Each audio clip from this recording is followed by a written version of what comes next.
This is a session on parasitology, obviously. It's probably the most common and important infectious disease of domestic livestock and domestic ruminants in particular worldwide. And I think it's fitting that we are coming towards the end of this conference on what I would consider to be the most important subject, but I am slightly biased. Our keynote speaker today is Johannes, who I would like to count as a colleague and a friend. He graduated from the University of Ghent in 2002, and since that time he has probably put all of us to shame. He has published over 60 papers. He's been involved in a number of developments of commercial assays for parasite antibodies. He has participated in a couple of very big and important European parasitology projects, and in other words, he's making the rest of us probably feel very inadequate. But he's decided and agreed to present today the story of his life, and in particular some of the more recent stuff, looking at economics and decision-making by farmers. So without further ado, I'd like to invite Johannes up to speak.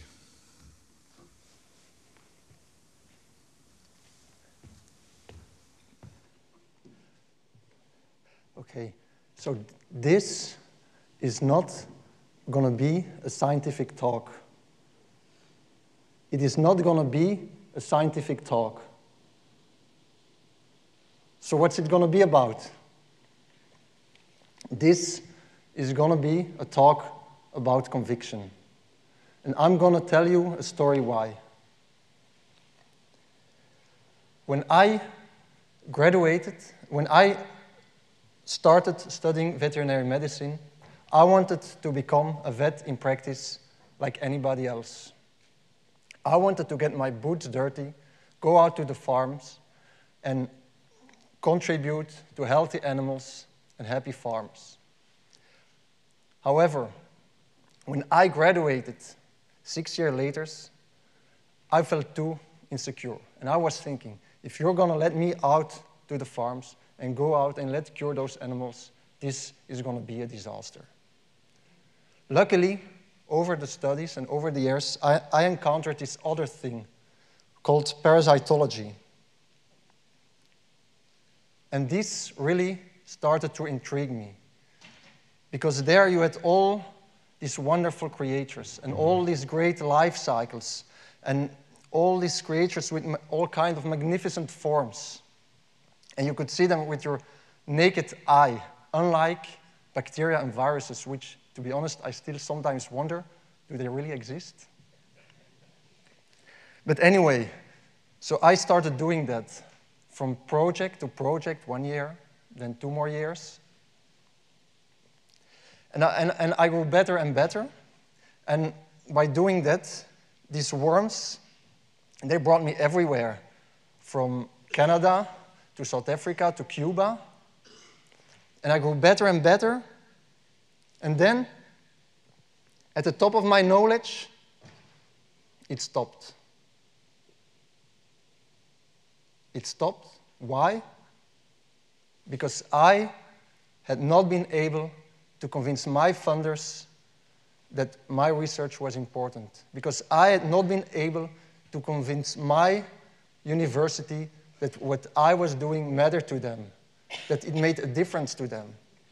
So I'm going to promise you 2 things. When you're going to leave this room, you are going to have new insights, how to convince your farmer. And you are going to be able to give great advice on worm control.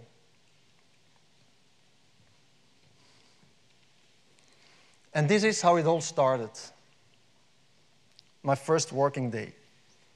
I was walking in the corridor in the lab of parasitology of Ghent University, and I was called to the office of the famous Professor Grazing. I was very shy, almost didn't dare to enter, and he was sitting here, I was sitting there at the other side of the desk. He took a piece of spare paper, like he always did, and started drawing. And he said, listen, here you have the y-axis, milk yield. Here, you have the x-axis, optical density. Optical density, which is a measure of the amount of antibodies that the cows produce against gastrointestinal nematodes. And I want you to show this. And then he drew a line from the top right to the bottom left. He wanted to show me a negative correlation between worm exposure and milk yield. So that was what we started doing in the next couple of years. And we generated a lot of data, and this is one of the results. So effectively, we could see that there was a great difference between different herds in worm exposure, from very low presence of antibodies with an optical density of 0.1 up to very high with an optical density up to 1.2. And we could show effectively that the higher the herds were exposed, the lower on average was milk production.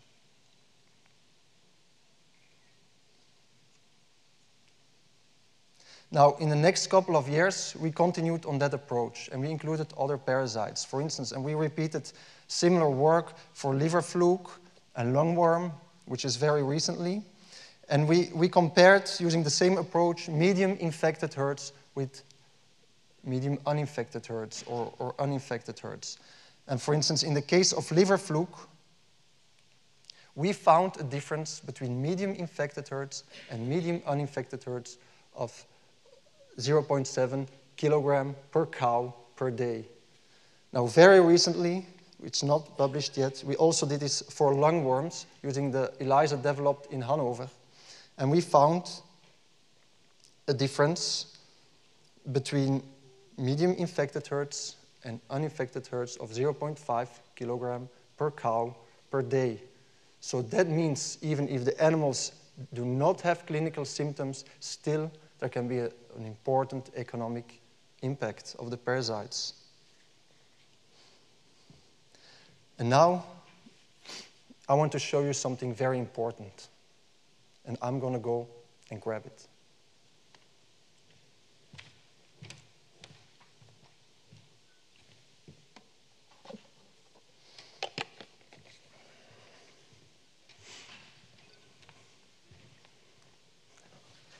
What's this?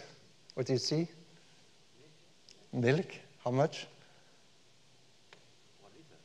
1 liter of milk. And I'm looking at this every morning when I sit at the table with my kids. 1 liter of milk.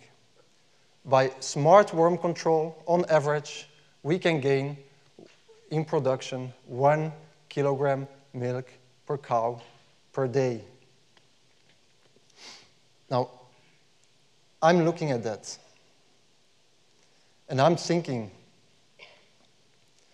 where are we with all this focus on productivity? Always focus on productivity. It's crisis, right? At least that's what I hear. For the moment, the costs to produce 1 liter of milk are equal or even higher than the revenues by selling it. So why should we bother about producing this extra liter more? But then I go back what I learned from Alex Bach from Spain in a talk where he was talking about marginal milk. So we're talking about disease control. And so by removing the disease, actually, the cows are able to produce more milk with the same amount of inputs. Okay, so actually, the production cost of the milk decreases. And in the end, it's not only about milk. If we accept this principle of marginal milk, that with the same amount of inputs, we can produce more milk, then, and it's not completely true, of course, because the cows will eat a little bit more if they are disease-free. But if we accept for the principle, that principle, for every liter, we're able to produce more. That also means that we save 2.5 kilogram greenhouse gas emission.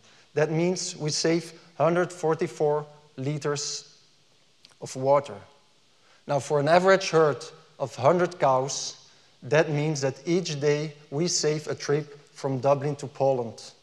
That means that each 3 days we save the amount of water in a garden swimming pool. Now, that matters to me.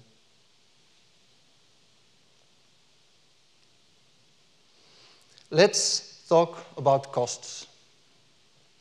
This is cattle population in Europe. We know, and so the cattle density. So per square kilometer, we know how much cattle there are. And as we know, there's a lot of cattle here where we are in Ireland, and also a lot of cattle here in this western belt in Europe, from Brittany up to the north, Belgium, Netherlands, north of Germany, Denmark. Now, at our company, Avia-GIS, we've also developed a risk model for liver fluke. So we know on a 1 by 1 kilometer pixel base very well where the disease is. As you can see, where is the disease? Often at the same place where the cattle is. Here, this region, Ireland, completely red. And that's very logical. You will hear that often. If it has been a productive year because of climatic conditions for farming, you can be sure there have been a lot of parasites around. Now, if we now combine these two layers, you have the cattle population, and you have where the disease is. Now we can calculate or estimate very accurately the potential costs on an annual basis of this disease. So I calculated this for you today, and the result, which you've seen, is 316,875,36 euros. That means 6 euro per adult cow in the population. That means when you're sitting together with your farmer and you are able to reduce his infection level to below the economic threshold, you can save him each year over 3,000 euro. Now that's the value of your advice. That's the value of sitting 1 hour together with him and being able to cope with the disease. 3,000 euro.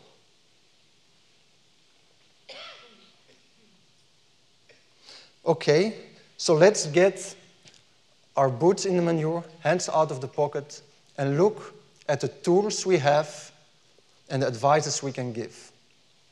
What do we have? First, grazing management. Restricted daily grazing time. Mowing pastures, so to remove all the infectious stages. Postponing turnout, for instance, 1 month later on pasture, can have a great effect and has been shown to be effective in reducing worm exposure and also reducing the associated milk yield losses. However, can we really advise grazing management as a first line of defense against worm infections? Is this economic? Because I don't know, and recently we've been calculating this together with the work of Mariska, who works now at Wageningen University. So we've been, because one small change in grazing management, let's say you put the animals 1 month later on pasture, can induce a whole change in farm, chain of changes in the farm management. So we've been calculating this through. And if you do that, you postpone turnout, actually, what will happen? It will result, animals will have to be fed on stable. What are you going to do with the manure? It's not deposited anymore on pasture, but on stable. So those costs can increase. You will need additional labor to maintain the pasture and to harvest the grass. And in the end, we saw that for most of the herds, the additional costs that you induce by that are higher than the additional revenues you will get by increased milk yield. So that means that we cannot use grazing management per se for worm control. But we should use it the other way around. And it is very important to know the grazing management and to know what's happening. But we should first see what is happening and then adapt our strategy to it. And one particular question that I've always found very powerful is, for instance, what is the percentage of grass in the summer diet? If it's below 30%, negligible parasite risk. If it's above 50%, very high parasite risk. There's a very strong correlation between this parameter and worm exposure. So that brings us to anthelmintic treatment. Over the last decade, a lot of studies have been done. A lot of data have been generated. And when I started, this was considered a highly risky business. If you treat adult cows, what is going to happen? You're going to throw your money away. Well, actually, we have now done a lot of studies, and I've seen a lot of data, and in my personal experience, this has been one of the most consistent biological phenomena that I've encountered in my research. And there have been studies with when should you treat? Important question. Should you treat at calving? Should you treat mid-lactation? Should you have a strategic deworming program? Different approaches have been tried and different approaches have been successful. So the timing of treatment does not seem so critical. However, one striking result that's still striking to me is that when you treat at calving or a little bit before calving, actually with one single treatment, you can modify the shape, the whole shape of the lactation curve. You will result in increased peak production, and this difference will be maintained throughout the whole lactation. Now that's a huge return on investment. And of course, there is a lot of variation.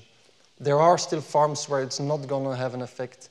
For instance, there was a farm that in the course of the study turned to zero grazing, and we saw actually on this farm there was a negative effect of the treatment. So, of course, we should keep on using our head and make smart decisions. If we talk about anthelmintic treatment, we cannot avoid the topic of anthelmintic resistance. And there's only one figure I would like you to remember. 12.5%. 12.5%. This is the last study conducted by Thomas Geurden and colleagues in Germany, France, Italy, where they confirmed the presence of anthelmintic resistance in cattle herds on 12.5% of the properties. So it's there. It exists. It includes both Coperia and Ostertagia, so we should not ignore it. But now I'm going to turn the screen black for a moment. Doesn't matter, doesn't work, doesn't matter. Because I think this is very important. Anthelmintic resistance, 12.5%. Now, a couple of years ago, we did a study towards anthelmintic efficacy. Anthelmintic efficacy, so we cannot call it anthelmintic resistance because we just let the farmers treat in the way they normally do, with a product of their choice, be it a microcyclic lactone, be it a levamisole, be it a puron, be it an injectable. And we looked at the efficacy afterwards, so fecal samples before, fecal samples after, and look at the reduction. Now, in how many percent of the farms do you think there was a reduced efficacy? Does anybody dare to make a guess?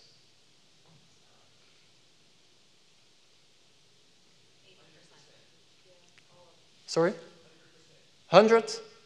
No, that's luckily it's not that bad. In 43% of the farms, there was reduced efficacy. Now, if you compare that 43% with here 13%, that makes a difference of 30%. So that's what we can gain by just also focusing on, let's say, good veterinary practices, appropriate administration, appropriate dosing, appropriate storage of the products. Difference of 30%. Okay, so Anthelmintic resistance, it's there, it's important, we should monitor it, but please don't forget the basics, good dosing and good treatment.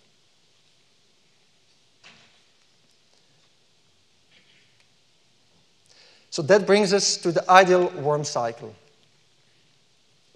And I think this we should not ignore, and we should know Anthelmintic resistance status. Of course, today it's still very difficult to have good data. The only test we have is a fecal egg count reduction test, and I think you will be hearing more on that on the subsequent talks.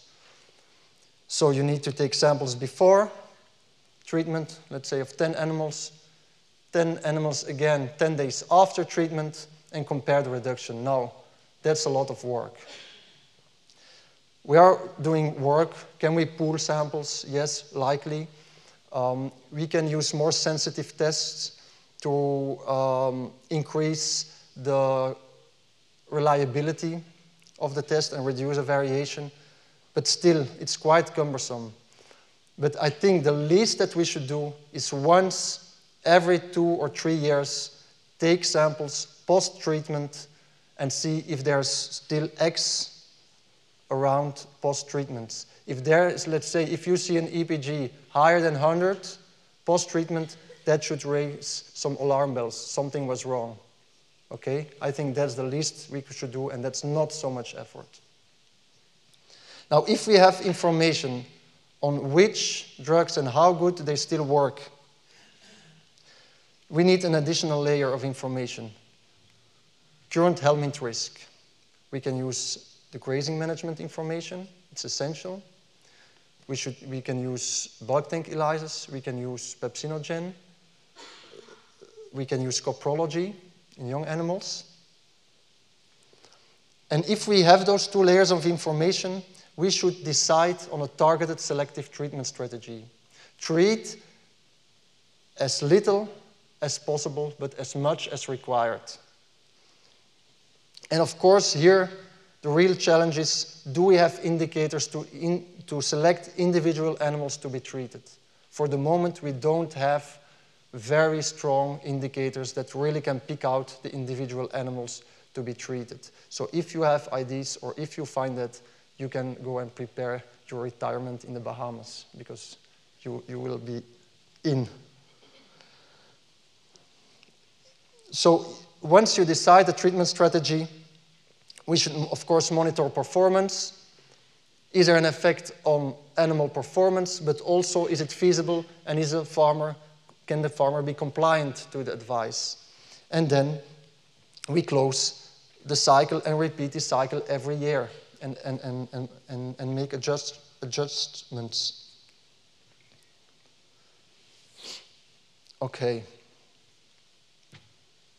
The clock is ticking.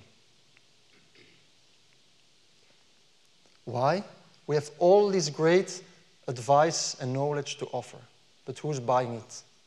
Who in the room can sit together with the farmer for 1 hour, discuss strictly about worm control, and let the farmer pay for that? Okay, 3 fingers. Very good. Great. But I think this should go up, this number.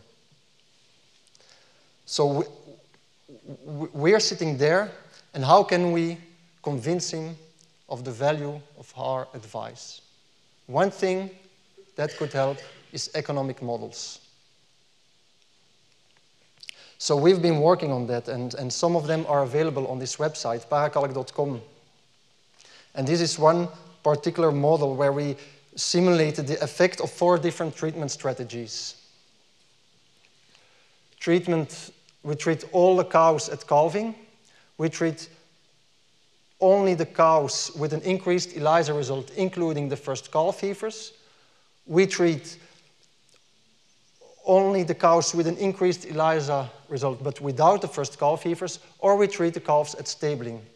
And in this model, you can fit in some herd-specific information like infection level, like milk price, like calving distribution. And then in the end, it returns that, for instance, for the Flemish situation, on an average farm, it could deliver the return on investment after taking into account costs of treatment, of labor, of diagnostics, about €50 per lactation. So that maybe could help. Show like, okay, this is what the value of my advice. But then something happened. It was a small, completely insignificant conference, but something important happened. I met Professor Ludwig Lauwers from the Flemish Agricultural Research Institute, and he's an agricultural economist. And he was looking at my model, and he was looking, what you're doing is nice, because you're taking farm-specific infection information, and you combine this with average production impact and average economic information. Now, if you work with me, you will be able to combine farm-specific infection information with farm-specific economic information. And then you're really talking about decision support. And then it struck me, because all the farms, they are confronted with all these different diseases and all these different advisors and all these different advisors, and how to make sense to it. So what if we can come up with this general economic framework that really captures the production cycle? It considers all the inputs that are used, something happens with those inputs, and the outputs go out and generate revenues. What if we can do that, and we can plug in the diseases in this framework? So that's what we started doing also with the work of Mariska van der Voort. And so this is one result. So this was a sample of 152 farms, and we considered the concentrates, the pasture, the ravage, the health cost, the labor, the variable costs. And if you plot the farms in this framework, you will have a cloud, because every farm is using the inputs in a different amount and is also transforming the inputs with a different efficiency into milk. So you will have a cloud, and the most efficient farms are the farms that are the closest to the frontier. So they need the least amount of inputs to produce 1 liter of milk. Now,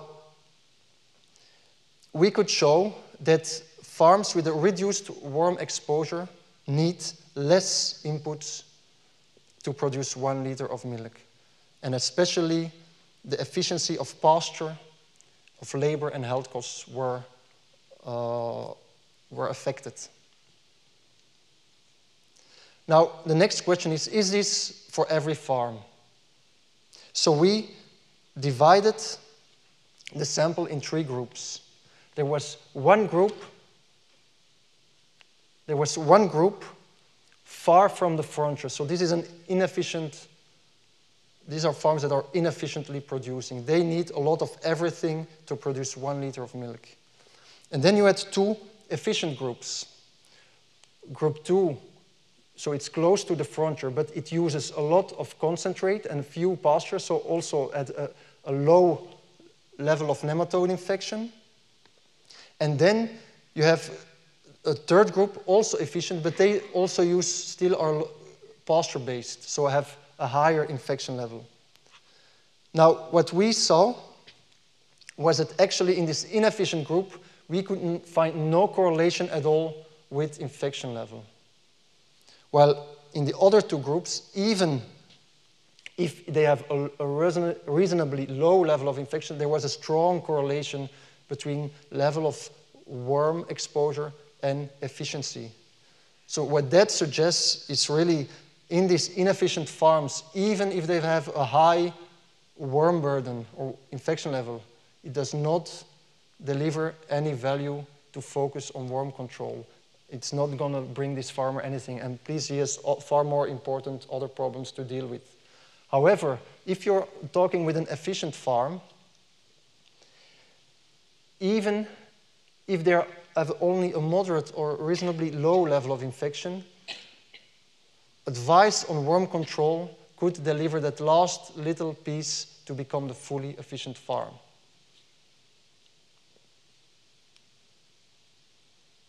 I want to ask a question. Who in the audience is driving a car?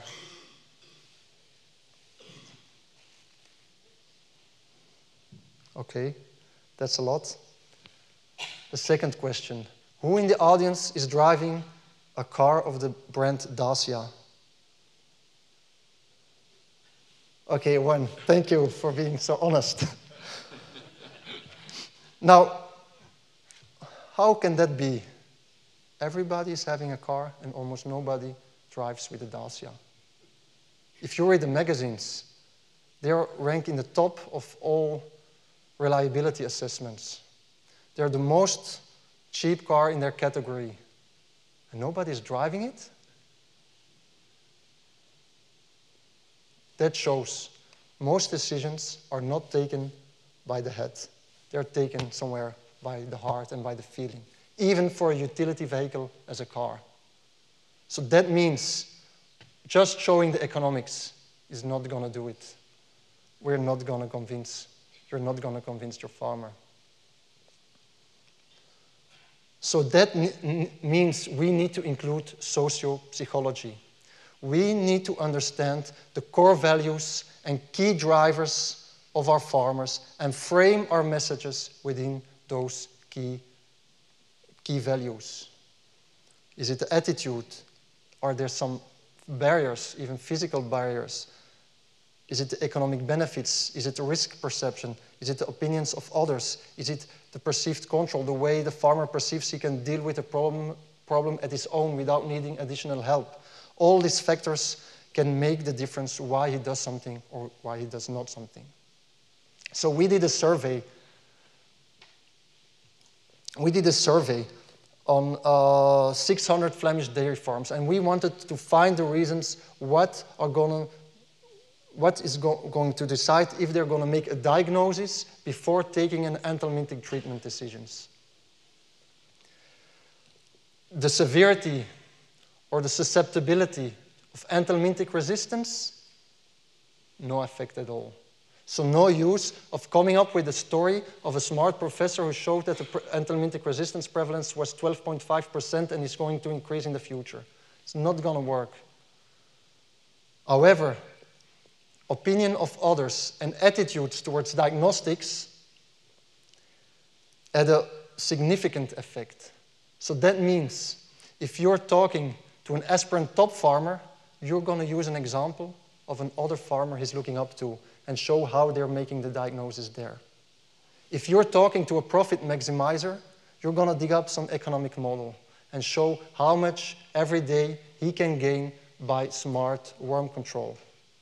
If you're talking to a committed environmentalist, you are going to mention how much he can reduce his environmental footprint by worm control. So we need to adapt. And it's generally known. Farmers will not, it's been described, farmers will not communicate actively on their needs regarding animal health. It's up to us to actively seek those needs. And it's not only about just asking, it's also about doing, including sometimes a failure. And that brings me to my last slide. We all know the concept of One Health, which aims at bridging the gap between veterinary and human health. Now, I think next to that, we should place the concept of econo-health. We are used to looking at disease according to the interplay between the disease agent, the host, and the environment. And we interfere in this interplay by farm management. And this determines the difference between disease and health. Now, I want that from now on, in everything you do, you include farm economics and human behavior. If you do that, I'm sure that we will have a greater impact. We will deliver value to the industry worth over 300 million euro each year.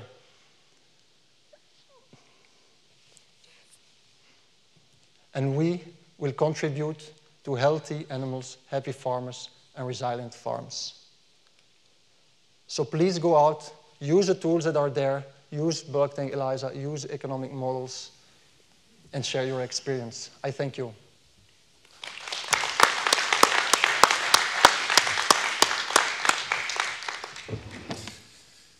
Thank you very much, Johannes. That was a great talk and inspiring, and hopefully there'll be some good responses from the audience. Now, the procedure, again, I repeat for those of you who have not heard it before.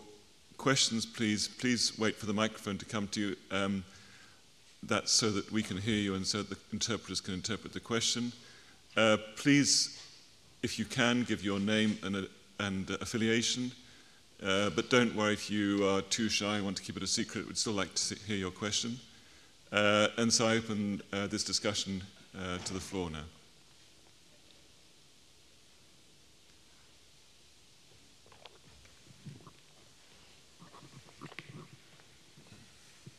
Yazwinski from the University of Arkansas, United States. Two questions.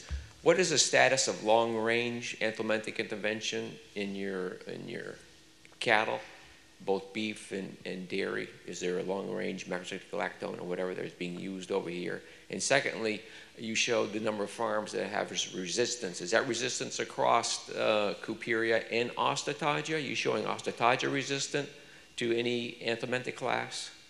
Two-part question. Thank you. Okay. So the first question is, the only long-acting that I'm aware of is a moxidectin long-acting to be injected in the ear. So that's the drug available in Europe for long-acting. Please correct me if I'm wrong, if I missed something. And the second thing, this was overall, including Cuperia and Ostertagia. So this was only based on the fecal egg count result before doing coprocultures or differentiating between the different species.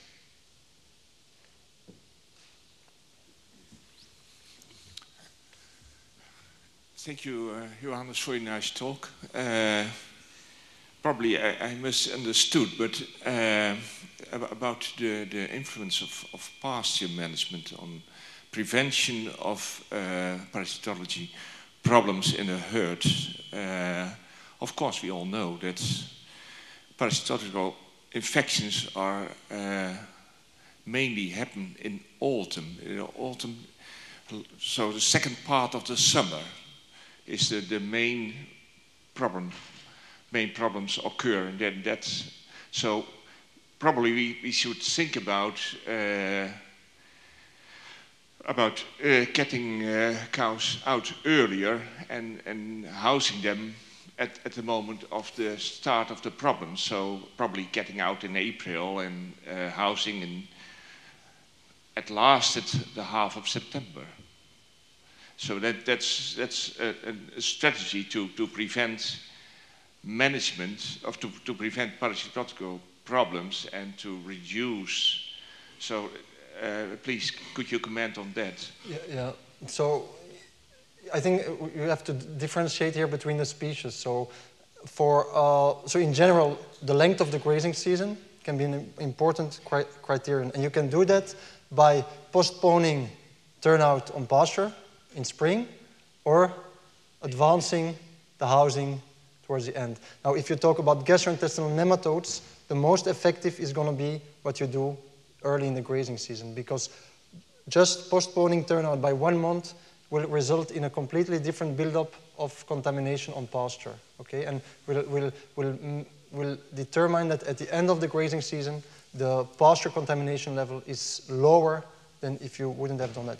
Now, if you're talking about liver fluke, there indeed it's better the other way around, because there we know the infection is deposited on pasture, let's say September, October, and there you can, if you then, or even November, so there you can make a difference by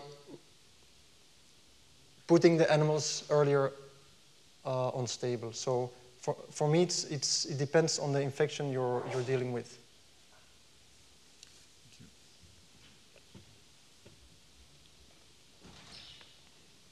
Any other questions? Okay. Here's one question.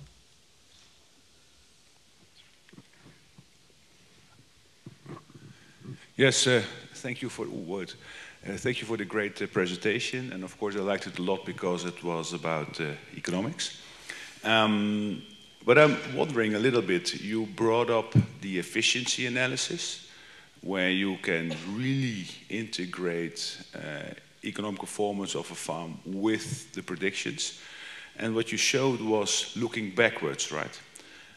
Is it possible to use this in looking forward, predicting? Because the other tools you showed were more looking forward. Yeah, I guess this is, we don't have that at the moment. I guess maybe you're also working on that. But I think it should be possible, yes. If you really want to go also to advice, you need to be able to evaluate some different scenarios, and then you're talking about simulation and about predicting. So I think probably it's a combination of both, but for the moment, it's not available. I don't know if that's an answer to your question, but you should be able to combine efficiency analysis with scenario analysis and with simulation. I think that should be possible, but that's gonna be a lot of work.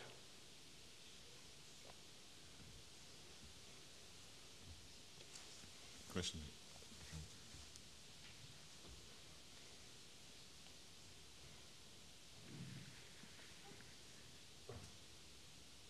Miguel Mejia from Argentina. Thanks for your great presentation. I enjoyed it very much. What do you think is going to occur with resistance? Looking at that in other countries like mine, it has grew and grew and grew. At this moment, we are nearly 100% resistance, and the new Anthelmintic groups are growing in resistance also. And, yeah, I don't have the crystal ball like Inte yesterday,